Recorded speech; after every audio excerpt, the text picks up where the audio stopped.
ಹೋದಲ್ಲಿ ಬಂದಲ್ಲಿ ನಿಂತಲ್ಲಿ ಕುಂತಲ್ಲಿ ಪ್ರತಿ ಪ್ರಕರಣವನ್ನು ನಿಮ್ಮ ಅಧಿಕಾರದ ರಾಜಕಾರಣದ ಕಕ್ಷೆಯಲ್ಲೇ ಅದನ್ನು ಬಿಂಬಿಸ್ತೀರಿ, ಅದನ್ನು ಪರಿಶೀಲಿಸ್ತೀರಿ, ಅದನ್ನು ಅರ್ಥೈಸ್ತೀರಿ, ವ್ಯಾಖ್ಯಾನಿಸ್ತೀರಿ. ಬಿಟ್ರೆ ನಿಮಗೆ ಆ ಕುಟುಂಬಕ್ಕೆ ಹೋಗಿ ಒಂದು ಸಾಂತ್ವನ ಹೇಳಬೇಕು ಅಂತ ಅನಿಸಿಲ್ಲ. ಯಾಕೆ?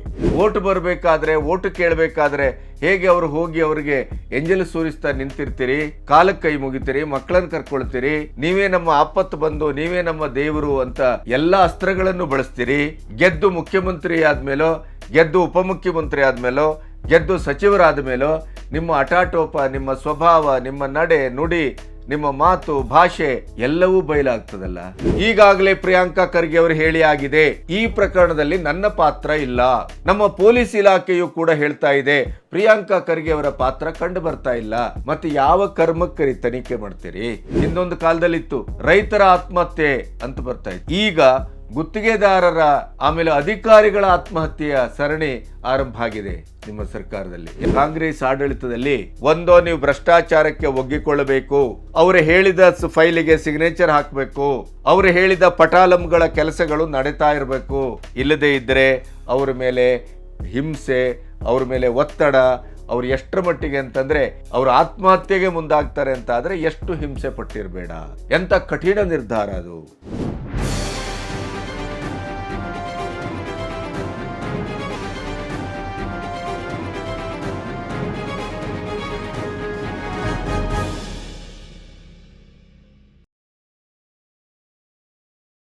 ನಮಸ್ತೆ, ಬಿ ಗಣಪತಿ ನ್ಯೂಸ್ ಚಾನಲ್ಗೆ ಸ್ವಾಗತ. ಪ್ರಿಯಾಂಕಾ ಖರ್ಗೆ ಅವರ ಬಗ್ಗೆನೇ ಮತ್ತೆ ಮತ್ತೆ ಮಾತಾಡ್ತಾ ಇರುವಂಥದ್ದು ಯಾಕೆ ಅನ್ನುವಂಥ ಒಂದು ತುರ್ತು ನಿಮ್ಮನ್ನು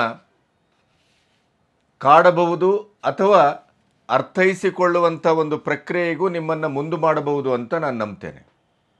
ಯಾಕೆಂತಂದರೆ ಇಡೀದಾಗಿ ಸಿದ್ದರಾಮಯ್ಯನವರ 2 ಅವಧಿಯ ಸರ್ಕಾರದಲ್ಲಿ ಅಧಿಕಾರದ ದುರುಪಯೋಗ, ವಿಧಾನಸೌಧದಿಂದ, ಸಚಿವರ ಕಚೇರಿಗಳಿಂದ ಯಾವ್ಯಾವ ಮಟ್ಟದಲ್ಲಿ ಆಗಿದೆ ಅನ್ನುವುದನ್ನು ನಿಮ್ಮ ಕಣ್ಣೆದುರು ಒಂದು ಸರಿ ತೆರೆದಿಟ್ಟರೆ ನೀವು ಇಂಥ ಸರ್ಕಾರವನ್ನು, ಇಂಥ ಜನಗಳನ್ನು, ಇಂಥ ಪಕ್ಷವನ್ನು ಕರ್ನಾಟಕದ ಜನತೆ 136 ಸೀಟುಗಳ ಮಟ್ಟಕ್ಕೆ ತಮ್ಮ ಹೆಬ್ಬೆಟ್ಟನ್ನು ಒತ್ತಿ ಆರಿಸಿ ಕಳಿಸಿದ್ರಲ್ಲ, ಇದಕ್ಕಿಂತ ಇನ್ನೊಂದು ದುರಂತ ಇರಲಿಕ್ಕೆ ಸಾಧ್ಯವ ಇತಿಹಾಸದಲ್ಲಿ ಅನ್ನುವಂಥ ಮಾತನ್ನು ಉದ್ಗಾರದ ರೂಪದಲ್ಲೋ ಅಥವಾ ಬೇಸರದ ರೂಪದಲ್ಲೋ, ಮಾಡಿದ ತಪ್ಪಿಗೆ ಕ್ಷಮಾಪಣೆಯ ಪ್ರಾಯಶ್ಚಿತ್ತದ ರೂಪದಲ್ಲೋ ನಿಮ್ಮ ಬಾಯಿಂದ ಬರಲಿಕ್ಕೆ ಸಾಧ್ಯ ಇದೆ.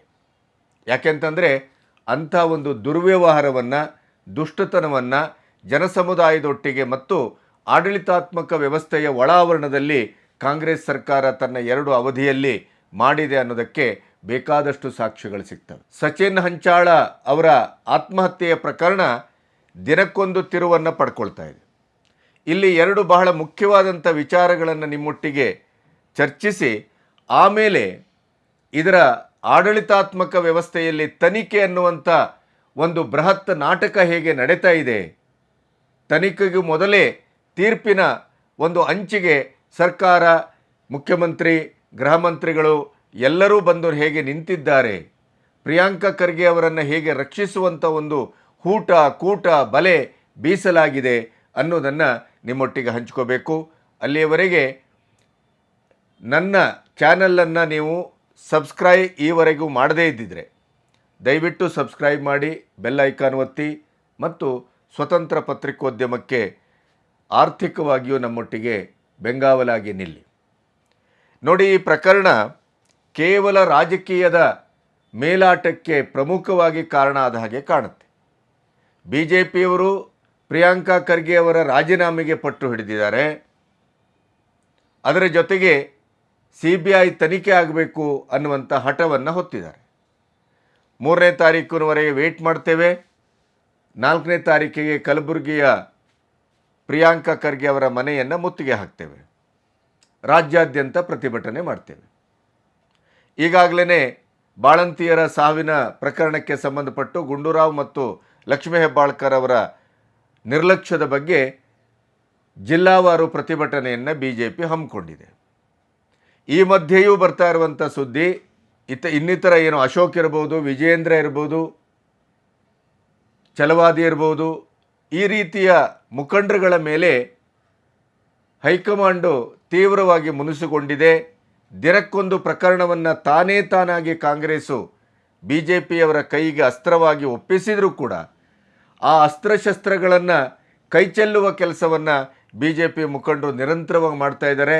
ನಿರ್ಣಾಯಕವಾಗಿ ಈ ಹೋರಾಟವನ್ನು ಸಂಘಟಿಸುವ ಮಟ್ಟಕ್ಕೆ PCM ಮತ್ತು ಪರ್ಸೆಂಟೇಜ್ ಸರ್ಕಾರ ಅನ್ನುವ ರೀತಿಯಲ್ಲಿ ಹೇಗೆ ಎಲೆಕ್ಷನ್ನಿನ ಪೂರ್ವವಾಗಿ ಕಾಂಗ್ರೆಸ್ಸು ಕರ್ನಾಟಕದಲ್ಲಿ ಹೋರಾಟವನ್ನು ಹುರಿಗೊಳಿಸಿತ್ತೋ ಆ ರೀತಿಯಲ್ಲಿ BJP ಪ್ರತಿಪಕ್ಷವಾಗಿ ಕೂಡ ಸಿಕ್ಕಿದ ಅವಕಾಶವನ್ನು ದುರುಪಯೋಗ ಪಡಿಸ್ಕೊಳ್ತಾ ಇದೆ ಹೊರತು ಉಪಯೋಗಿಸ್ಕೊಳ್ತಾ ಇಲ್ಲ, ಸದುಪಯೋಗ ಪಡಿಸ್ಕೊಳ್ತಾ ಇಲ್ಲ ಅನ್ನುವಂಥ ಮಾತು ಕೂಡ ಕೇಳಿಬರ್ತಾ ಇದೆ.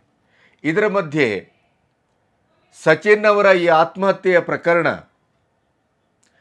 ತನ್ನ ಯಾವುದೇ ರೀತಿಯ ನಿರ್ಣಾಯಕವಾದಂಥ ಒಂದು ಹಂತಕ್ಕೆ ಬರುವ ಲಕ್ಷಣ ಕಾಣ್ತಾ ಇಲ್ಲ. ಅವರ ಕುಟುಂಬಿಕರು ಕಣ್ಣೀರಿನಲ್ಲಿ ಕೈ ತೊಳಿತಾ ಇದ್ದಾರೆ. ಪೊಲೀಸ್ ಇಲಾಖೆಯ ನಿರ್ಲಕ್ಷ್ಯ, ಒಂದು ದೂರನ್ನು ಕನಿಷ್ಠ ಮಟ್ಟದಲ್ಲಿ ದಾಖಲಿಸಿಕೊಳ್ಳುವ ಪ್ರಶ್ನೆಯೂ ಇಲ್ಲ.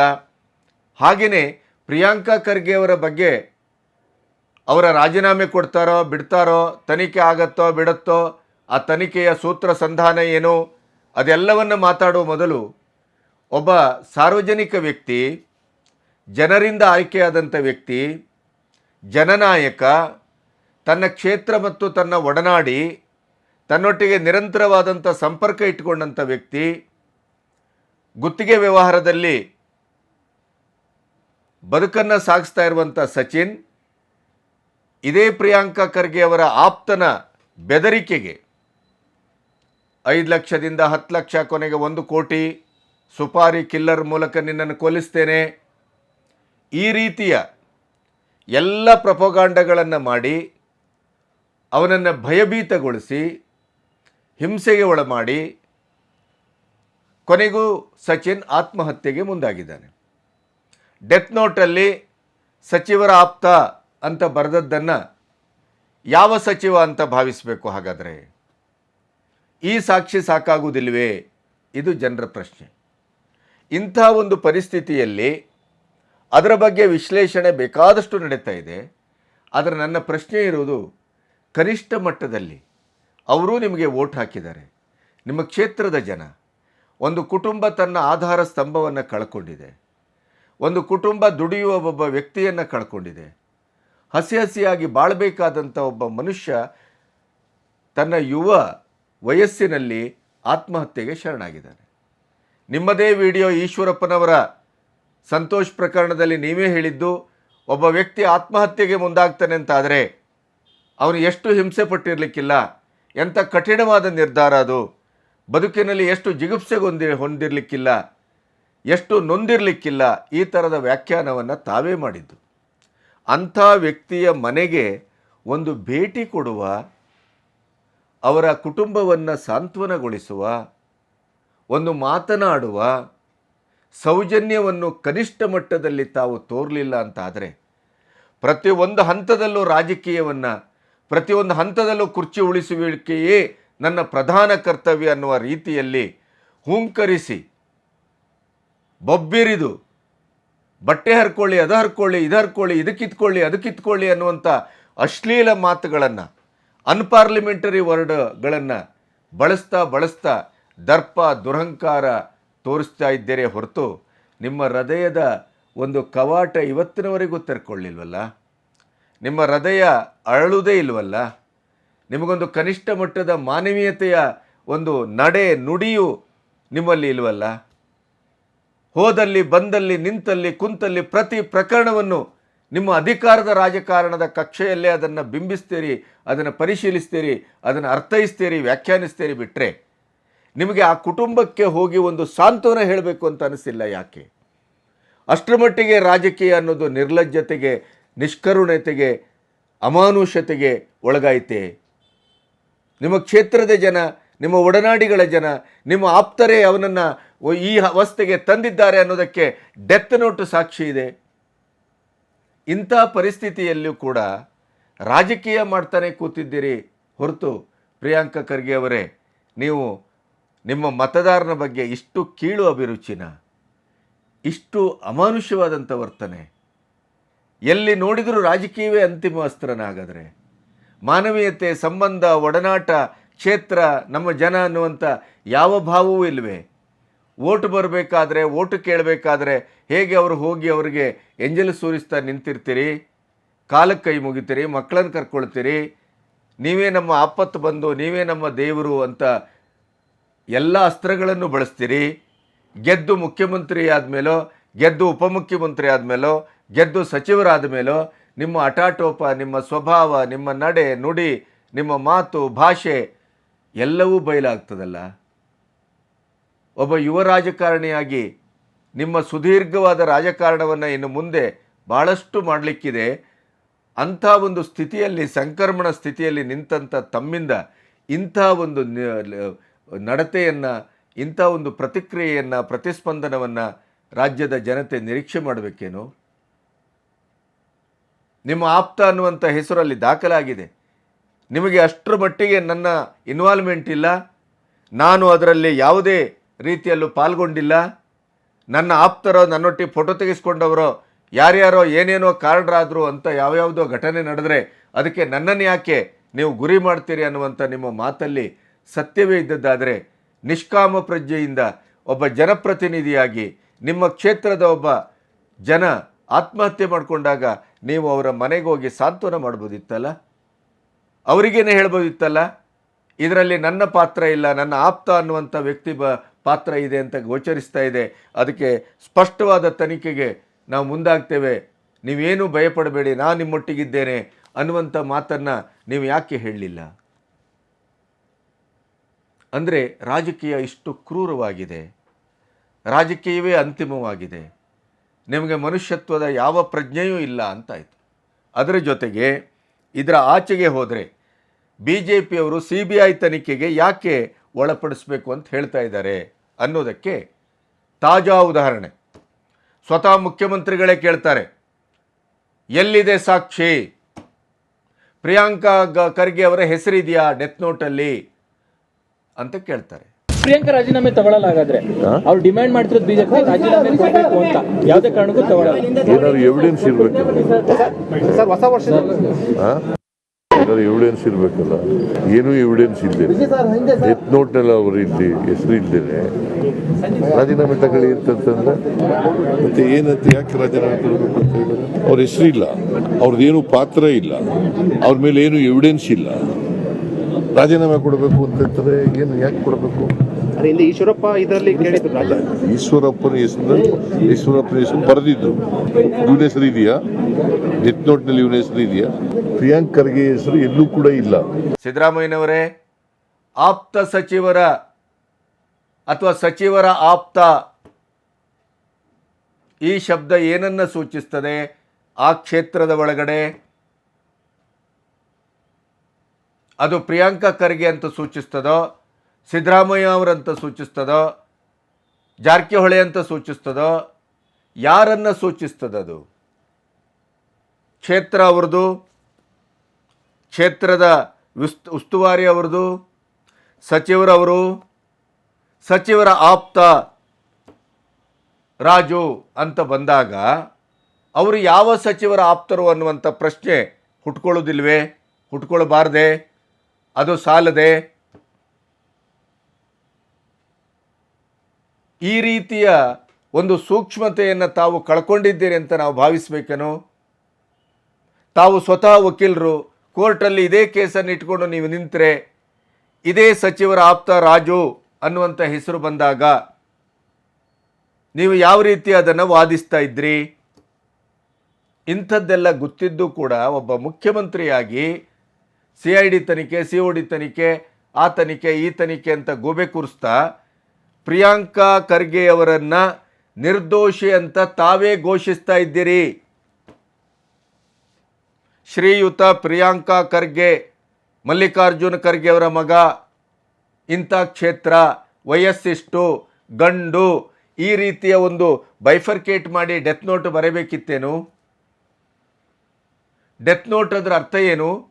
ಅದರ ಪ್ರತಿ ಅಕ್ಷರವೂ ಕೂಡ ಸೂಚ್ಯಾರ್ಥ, ಧ್ವನ್ಯಾರ್ಥ, ಸಂಕೇತಾರ್ಥ, ಅದು ಈ ಶಬ್ದ ಏನನ್ನು ಸೂಚಿಸ್ಬೋದು, ಅದು ಯಾರನ್ನು ಸಮೀಕರಿಸ್ಬೋದು, ಯಾರನ್ನು ಸಂಕೇತಿಸ್ಬೋದು, ಇವೆಲ್ಲವೂ ಯೋಚನೆ ಮಾಡುವಂಥ, ತನಿಖೆಗೆ ಒಳಪಡುವಂಥ ಒಂದು ಅಗ್ರಮಾನ್ಯ ದಾಖಲೆ ಅಂತ ತಾವು ಭಾವಿಸ್ತಿರೋ ಇಲ್ಲೋ? ಅದರಲ್ಲಿ ಎಲ್ಲ ಇರಬೇಕಾ? ಲಿಂಗ, ಹುಟ್ಟೂರು, ಆ ತಂದೆ ತಾಯಿ, ಅಡ್ಡ ಹೆಸರು, ನೀಟ ಹೆಸರು, ಉದ್ದ ಹೆಸರು ಎಲ್ಲವೂ ಇರಬೇಕನು? ಯಾರಿಗೆ ಮರಳು ಮಾಡ್ತಾ ಇದ್ದೀರಿ? ಮತ್ತು ಏನು ದರಿದ್ರ ತನಿಖೆ ಮಾಡ್ತಾ ಇದ್ದೀರಿ ನೀವು? ನಿಮ್ಮ ತನಿಖೆ ಯಾವ ದಾರಿಯಲ್ಲಿ ಹೋಗ್ತಾ ಇದೆ ಅನ್ನೋದಕ್ಕೆ ನೀವೇ ಸೂತ್ರಧಾರಿಕೆಯನ್ನು ಕೊಟ್ಟರೆ, ಮತ್ತು CBI ತನಿಖೆ ಆಗಬೇಕು ಅಂತ ಅಂದೇ ಇನ್ನೇನು ಹೇಳಬೇಕು BJPಯವರು? ಅದರ ಜೊತೆಗೆ ಗೃಹ ಸಚಿವರು ಈಗಾಗಲೇ ಪ್ರಿಯಾಂಕಾ ಖರ್ಗೆ ಅವರು ಹೇಳಿ ಆಗಿದೆ, ಈ ಪ್ರಕರಣದಲ್ಲಿ ನನ್ನ ಪಾತ್ರ ಇಲ್ಲ. ನಮ್ಮ ಪೊಲೀಸ್ ಇಲಾಖೆಯು ಕೂಡ ಹೇಳ್ತಾ ಇದೆ, ಪ್ರಿಯಾಂಕಾ ಖರ್ಗೆ ಅವರ ಪಾತ್ರ ಕಂಡು ಬರ್ತಾ ಇಲ್ಲ. ಮತ್ತು ಯಾವ ಕರ್ಮಕ್ಕೆ ತನಿಖೆ ಮಾಡ್ತೀರಿ? ಪ್ರಿಯಾಂಕಾ ಖರ್ಗೆ ಅವರೇ ಸ್ಪಷ್ಟಪಡಿಸಿದ್ದಾರೆ, ಇದರಲ್ಲಿ ನನ್ನ ಪಾತ್ರ ಯಾವುದೂ ಇಲ್ಲ ಅಂತ ಹೇಳಿದ್ದಾರೆ. ಈಗ ನಾವು ಕೂಡ ಅದನ್ನ ಈಗ ಏನು CODಗೆ ಆದೇಶ ಮಾಡಿದ್ದೇವೆ. ತನಿಖೆಯಲ್ಲಿ ಏನು ಬರುತ್ತೆ ಅದನ್ನ ನೋಡೋಣ. ಪ್ರಿಯಾಂಕಾ ಖರ್ಗೆ ಅವ್ರ ಪಾತ್ರ ಇಲ್ಲ ಅಂತ ಮೇಲ್ನೋಟಕ್ಕೆ ಬಂದಿದೆ ಅಂತ ಹೇಳಿ ನಮ್ಮ ಇಲಾಖೆಯವರು ಕೂಡ ಹೇಳ್ತಾ ಇದ್ದಾರೆ. ಹಾಗಾಗಿ ತನಿಖೆ ವರದಿ ಬಂದ ಮೇಲೆ ಗೊತ್ತಾಗುತ್ತೆ. ಗೃಹ ಸಚಿವರೇ ಕಂಪ್ಲೀಟ್ ಆಗಿ ಪ್ರಿಯಾಂಕಾ ಖರ್ಗೆ ಅವರು ಹೇಳಿದ ಮಾತನ್ನೇ ಸಾಕ್ಷಿ ಅಂತ ಒಪ್ಪುತ್ತಾರೆ. ಗೃಹ ಸಚಿವರೇ ನ್ಯಾಯಾಧೀಶರು, ಗೃಹ ಸಚಿವರೇ ಅಲ್ಲಿ ತರ್ಕಿಸಿ ತೀರ್ಮಾನ ಕೊಡುವಂಥ ಕೆಲಸವನ್ನು ಮಾಡ್ತಾ ಇದ್ದಾರೆ. ಪೊಲೀಸ್ ಇಲಾಖೆಗೂ ನಿರ್ದೇಶನ ಕೊಟ್ಟರು, ಏನು, ಪ್ರಿಯಾಂಕಾ ಖರ್ಗೆ ಅವರ ಪಾತ್ರ ಇರದೇ ಇದ್ದಾಗೆ ನೋಡಿಕೊಳ್ಳಿ. ಜನತೆಗೂ ತೀರ್ಮಾನ ಕೊಟ್ಟರು, ಪ್ರಿಯಾಂಕಾ ಖರ್ಗೆ ಅವರ ಪಾತ್ರ ಇಲ್ಲ ಅಂತ ನಮ್ಮ ಪೊಲೀಸ್ ಇಲಾಖೆ ಹೇಳ್ತಾ ಇದೆ. ಯಾವ ತನಿಖೆ ರೀ? ನಿಮ್ಮ ತನಿಖೆ ಮೇಲೆ ವಿಶ್ವಾಸಾರ್ಹತೆ ಹೇಗ್ರಿ ಇಡಬೇಕು ಜನ? BJPಯವ್ರು ಹಾಳಾಗೋಗಲ್ರಿ. ಅವರು CBI ತನಿಖೆಗೆ ಕೇಳ್ತಾರೆ ಎಲ್ಲ ಅಂತ ಇಟ್ಕೊಳ್ಳಿ, ಕೇಂದ್ರದಲ್ಲಿ ಅವರ ಸರ್ಕಾರ ಇದೆ, ಆಯಿತು. ಈ ಪ್ರಶ್ನೆಯನ್ನು ನಿಮ್ಮ ಮಾತು ಮತ್ತು ಸಿದ್ದರಾಮಯ್ಯನವರ ಮಾತು, ಎರಡೇ ಜನರ ಮಾತು ತಗೊಳ್ಳಿ, ನಿಮ್ಮ ಪಕ್ಷೀಯರ ಮಾತು ಬಿಟ್ಬಿಡೋಣ. ಈ ಎರಡು ನೀವು ಪಬ್ಲಿಕ್ಕಲ್ಲಿ ಆಡಿದಂಥ ಮಾತು ಏನನ್ನು ಸೂಚಿಸ್ತದೆ, ಏನನ್ನು ನಿರ್ಧರಿಸ್ತದೆ, ನಿರ್ದೇಶಿಸ್ತದೆ? ನೀವೇ ಹೇಳಿ ಇದನ್ನು. ಲೋಕಾಯುಕ್ತ ತನಿಖೆಯ ಹಣೆಬರ, ಮೂಢ ಹಗರಣ ಮತ್ತು ಇತ್ಯಾದಿಯಲ್ಲಿ ಏನಾಗ್ತಾ ಇದೆ, ಏನಾಗಿದೆ ನಾವು ನೋಡ್ತಾ ಇದ್ದೇವೆ. ಮುಖ್ಯಮಂತ್ರಿಗಳು ತನಿಖೆಗೆ ಕರೆದಾಗ ಹೋಗೋ ಮೊದಲೇ ಇಂಥ ಟೈಮಲ್ಲಿ ನಾನು ಇಂಥಲ್ಲಿರ್ತೇನೆ, ಇಂಥ ಟೈಮಲ್ಲಿ ಇಂಥಲ್ಲಿಗೆ ಹೋಗ್ತೇನೆ ಅಂತ ತನಿಖೆಯ ಅಧಿಕಾರಿಗಳ ಎಲ್ಲ ಹದ್ದುಬಸ್ತನ್ನು ಮೀರಿ, ಹಕ್ಕು ಬಾಧ್ಯತೆಯನ್ನು ಮೀರಿ ಆರೋಪಿಯಾಗಿ ಹೋಗುವ ಬದಲು ಮುಖ್ಯಮಂತ್ರಿಯಾಗಿ ಹೋಗಿ ಅವ್ರ ಮೇಲೆ ದುರಂಕಾರವನ್ನು ತೋರಿಸ್ತಾರೆ ಅನ್ನೋದು, ನಿರ್ದೇಶನ ಮಾಡ್ತಾರೆ ಅನ್ನೋದು ನಮ್ಗೆ ಗೊತ್ತಾಗಿದೆ. ಹಾಗಿರುವಾಗ ನೀವು ಏನು ಮಣ್ಣಂಗಟ್ಟಿ ತನಿಖೆ ಮಾಡ್ತೀರಿ? ಇದು ರಾಜ್ಯದ ಜನಕ್ಕೆ ಗೊತ್ತಾಗಿದೆ. ಇನ್ನು ಕೊಲೆಗಡಕ ಸರ್ಕಾರ, ಆತ್ಮಹತ್ಯೆಯ ಸರ್ಕಾರ ಅಂತೆಲ್ಲ ಪೋಸ್ಟರ್ ಏನು ಅಂಟಿಸ್ತಾ ಇದ್ದಾರೆ, ಅದಕ್ಕೆ ಪೂರಕವಾಗಿ ನಿಮಗೆ ಕೆಲವು ಮಾಹಿತಿಗಳನ್ನು ಕೊಡಬೇಕು. ಇದು ಕೇವಲ BJPಯವರ ರಾಜಕೀಯದ ಆಟ ಅಂತಷ್ಟೇ ನೀವೇನು ಭಾವಿಸ್ತಾ ಇದ್ದೀರಿ, ಬಿಂಬಿಸ್ತಾ ಇದ್ದೀರಿ, ಅದಲ್ಲ. ಈ ಬಾರಿ ಸರ್ಕಾರದನ್ನು ಮೊದಲು ಹೇಳ್ತೇನೆ, ಆಮೇಲೆ ಹಿಂದಿನ ಬಾರಿ ಸರ್ಕಾರದ್ದು ಹೇಳೋಣ. ಈ ಬಾರಿ ವಾಲ್ಮೀಕಿ ನಿಗಮದ ಅಧಿಕಾರಿ ಚಂದ್ರಶೇಖರ್ ಆತ್ಮಹತ್ಯೆ ಮಾಡಿಕೊಂಡದ್ದು ಯಾಕೆ? ಇದರ ಯಾವುದೇ ತನಿಖೆಯು ಶುದ್ಧವಾಗಿ ನಡೀತಾ ಇಲ್ಲ. ಅಧಿಕಾರಿಗಳು ಯಾವ ಒತ್ತಡದಲ್ಲಿದ್ದಾರೆ ಅನ್ನೋದಕ್ಕೆ ಈ ಚಂದ್ರಶೇಖರ್ ಅವರ ಆತ್ಮಹತ್ಯೆ ನಿಮಗೆ ಸಂಕೇತಿಸ್ತದೆ. ಆಮೇಲೆ ಗ್ರಾಮೀಣಾಭಿವೃದ್ಧಿ ಇಲಾಖೆಯ ಲಂಚಕೋರತನಕ್ಕೆ ಬೇಸತ್ತು ದಾವಣಗೆರೆಯ ಗುತ್ತಿಗೆದಾರ PC ಗೌಡರ್ ಆತ್ಮಹತ್ಯೆ ಮಾಡಿಕೊಂಡ್ರಲ್ಲ, ಅದರ ಬಗ್ಗೆ ಏನು ಮಾತಾಡ್ತೀರಿ? ಯಾವ ತನಿಖೆ ಮಾಡಿದ್ರಿ? ಆತ್ಮಹತ್ಯೆ ಸರಣಿ ಹಿಂದೊಂದು ಕಾಲದಲ್ಲಿತ್ತು, ರೈತರ ಆತ್ಮಹತ್ಯೆ ಅಂತ ಬರ್ತಾ ಇತ್ತು. ಈಗ ಗುತ್ತಿಗೆದಾರರ ಆಮೇಲೆ ಅಧಿಕಾರಿಗಳ ಆತ್ಮಹತ್ಯೆಯ ಸರಣಿ ಆರಂಭ ಆಗಿದೆ ನಿಮ್ಮ ಸರ್ಕಾರದಲ್ಲಿ, ಎರಡೂ ಸರ್ಕಾರದಲ್ಲಿ. ಆಮೇಲೆ ವರ್ಗಾವಣೆಯ ದಂಧೆ, ಕಿರುಕುಳ, ಲಂಚದ ಹೊಡೆತಕ್ಕೆ ತಾಳಲಾರದೆ ಯಾದಗಿರಿಯ PSI ಪರಶುರಾಮ್ ಹೃದಯಾಘಾತಕ್ಕೆ ತುತ್ತಾದದ್ದು ನಿಮಗೆ ಗೊತ್ತೇ ಇದೆ. ಆಮೇಲೆ ಮೈಸೂರು ಜಿಲ್ಲಾಧಿಕಾರಿ ಶಿಖಾ ಅವರಿಗೆ CM ಆಪ್ತರು ಯಾವ ರೀತಿ ಕಿರುಕುಳ ಕೊಟ್ಟರು, ಯಾವ ರೀತಿ ಅವರನ್ನು ಹಿಂಸೆ ಮಾಡಿದ್ರು ಅನ್ನೋದು ಜನಸಾಮಾನ್ಯರ ನೆನಪಲ್ಲಿದೆ. ಮೈಸೂರು ಆಡಳಿತ ತರಬೇತಿ ಸಂಸ್ಥೆಯ ಮಹಾನಿರ್ದೇಶಕಿ ರಶ್ಮಿ ಅವರಿಗೆ ಹಾಡೇ ಹಗಲು ಹೇಗೆ ಹಲ್ಲೆ ಮಾಡಿದರು ಅನ್ನೋದು ಕೂಡ ನಮ್ಮ ಕಣ್ಣೆದುರಿದೆ. ಕಾಂಗ್ರೆಸ್ ಆಡಳಿತದಲ್ಲಿ ಒಂದೋ ನೀವು ಭ್ರಷ್ಟಾಚಾರಕ್ಕೆ ಒಗ್ಗಿಕೊಳ್ಳಬೇಕು, ಇಲ್ಲ ನೀವು ಅಧಿಕಾರಿಗಳ ಮರ್ಜಿಯನ್ನು ಸ್ವತಃ ಹಣೆಗೆ ಒತ್ತಿ ನಡೆಸ್ಕೊಳ್ಬೇಕು, ಅವರು ಹೇಳಿದ ಫೈಲಿಗೆ ಸಿಗ್ನೇಚರ್ ಹಾಕಬೇಕು, ಅವರು ಹೇಳಿದ ಪಟಾಲಂಗಳ ಕೆಲಸಗಳು ನಡೀತಾ ಇರಬೇಕು. ಇಲ್ಲದೇ ಇದ್ದರೆ ಅವರ ಮೇಲೆ ಹಿಂಸೆ, ಅವ್ರ ಮೇಲೆ ಒತ್ತಡ, ಅವ್ರು ಎಷ್ಟರ ಮಟ್ಟಿಗೆ ಅಂತಂದರೆ ಇದೇ ಪ್ರಿಯಾಂಕಾ ಖರ್ಗೆ ಅವರೇ ನೀವೇ ಹೇಳಿದ ಪ್ರಕಾರ ಅವರು ಆತ್ಮಹತ್ಯೆಗೆ ಮುಂದಾಗ್ತಾರೆ ಅಂತ ಆದರೆ ಎಷ್ಟು ಹಿಂಸೆ ಪಟ್ಟಿರಬೇಡ. ಎಂಥ ಕಠಿಣ ನಿರ್ಧಾರ ಅದು. ಅವ್ರು ಎಷ್ಟು ನೊಂದಿರಬೇಡ.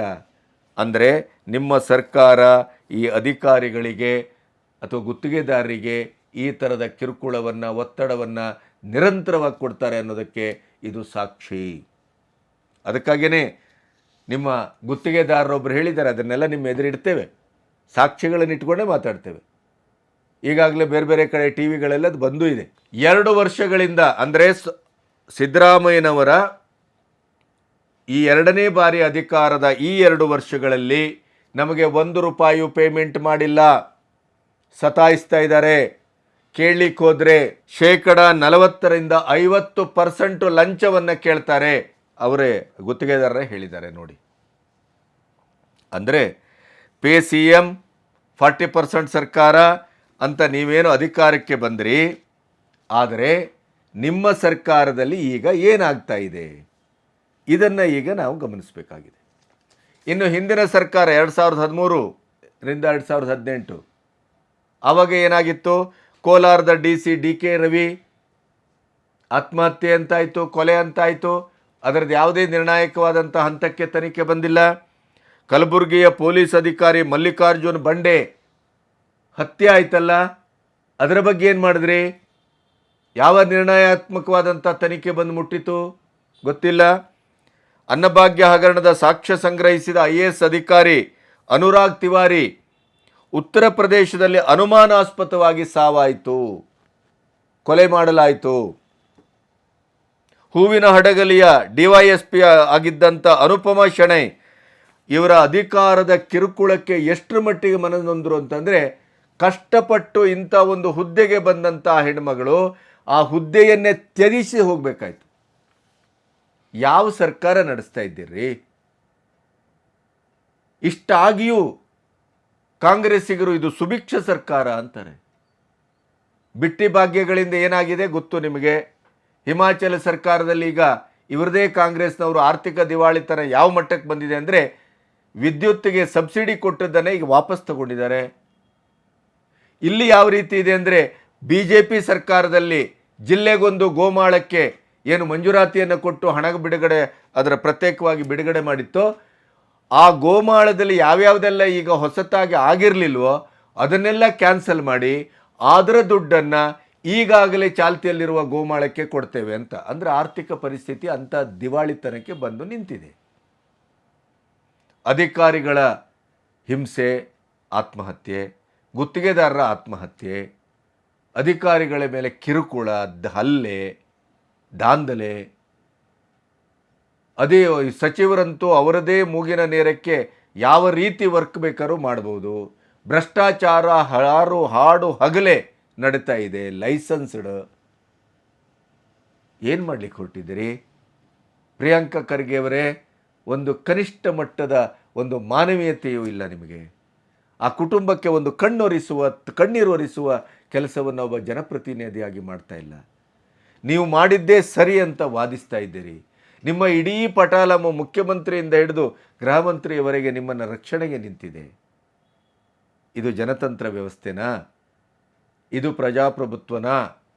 ಇದು ಸಂವಿಧಾನಾತ್ಮಕವಾದಂಥ ನಡೆ ನುಡಿ ಸರ್ಕಾರನ? ಈ ಪ್ರಶ್ನೆಗೆ ನೀವೇ ಉತ್ತರ ಕೊಡಬೇಕು, ನಾವಲ್ಲ. ಇಂಥ ಭ್ರಷ್ಟ ಸರ್ಕಾರ, ಸ್ವಜನ ಪಕ್ಷಪಾತ, ಅಧಿಕಾರಿಗಳನ್ನು ತಮ್ಮ ಮೂಗಿನ ನೇರಕ್ಕೆ ತಮ್ಮ ಹೆಜ್ಜೆಗೆ ತಕ್ಕಾಗಿ ಕುಣಿಸುವ ಸರ್ಕಾರ, ಗುತ್ತಿಗೆದಾರರನ್ನು ಅತ್ಯಂತ ಹಿಂಸಾತ್ಮಕವಾಗಿ ನಡೆಸ್ಕೊಳ್ಳುವ ಸರ್ಕಾರ. 40% ಅಂತಂದರೆ ನಿಮ್ಮಲ್ಲಿ 50ರಿಂದ 60, 80%ವರೆಗೆ ಕೇಳಿಬರ್ತಾ ಇದೆ. ಇಂಥ ನೀಚತನದ, ಆತ್ಮದ್ರೋಹದ, ಜನದ್ರೋಹದ ಸರ್ಕಾರವನ್ನು ಪ್ರಾಯಶಃ ಕರ್ನಾಟಕ ಕಂಡಿರಲಿಲ್ಲ. ಇದು ದೌರ್ಭಾಗ್ಯ. ನಮಸ್ತೆ.